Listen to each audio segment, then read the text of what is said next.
খুব অল্প শব্দেও অনেক সময় আমরা কাছের মানুষটাকে আশ্বস্ত করতে পারি। অল্প কয়েকটা শব্দ, সে শুনতে চাইছে আপনার থেকে, শুধু আপনার থেকেই।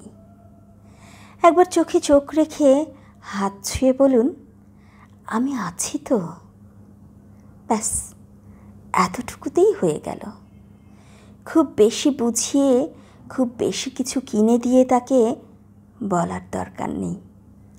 ঠিক সময়ে অল্প করে হলেও ঠিক কথাটাই বলুন। রাস্তা পার হবার সময় হাত ধরে টেনে নিয়ে বলুন, এদিক দিয়ে এসো। এতটুকুই।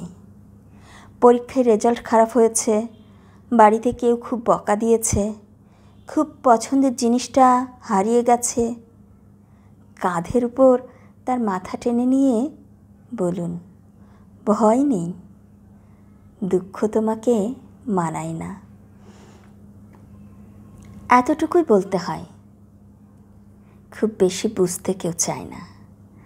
জীবনের ছোট ছোট অনুভূতিগুলো বুঝে নিতে হবে, বুঝিয়ে দিতেও হবে।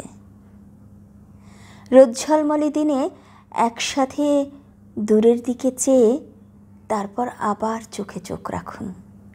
এখানে তো কথা বলার কোনো দরকারও নেই। তবুও দেখবেন আপনি আপনার মনের কথা সম্পূর্ণ বোঝাতে পেরেছেন তাকে। রোদের মধ্যে খুব আদর আছে। ও চাইছে জমে থাকা সমস্ত রাগ অভিমান ভাঙিয়ে দিতে। পূর্ণিমার রাতে বাড়ির ছাদে একসাথে বসে থাকতে পারেন।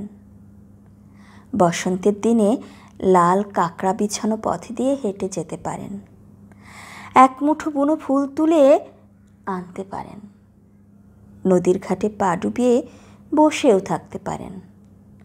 এতটুকুতেই সব হবে। তবে হ্যাঁ, একটা কথা কিন্তু মনে রাখতে হবে, নিয়ম করে প্রতিদিন ইচ্ছে মতো ভালোবাসি বলতেই হবে। অভিমান বা রাগ হলে সেটা বুকের মধ্যে জমা নিয়েই বলুন, তবুও বলুন। বলে দেওয়াটাও অনেক সময় খুব বেশি দরকার।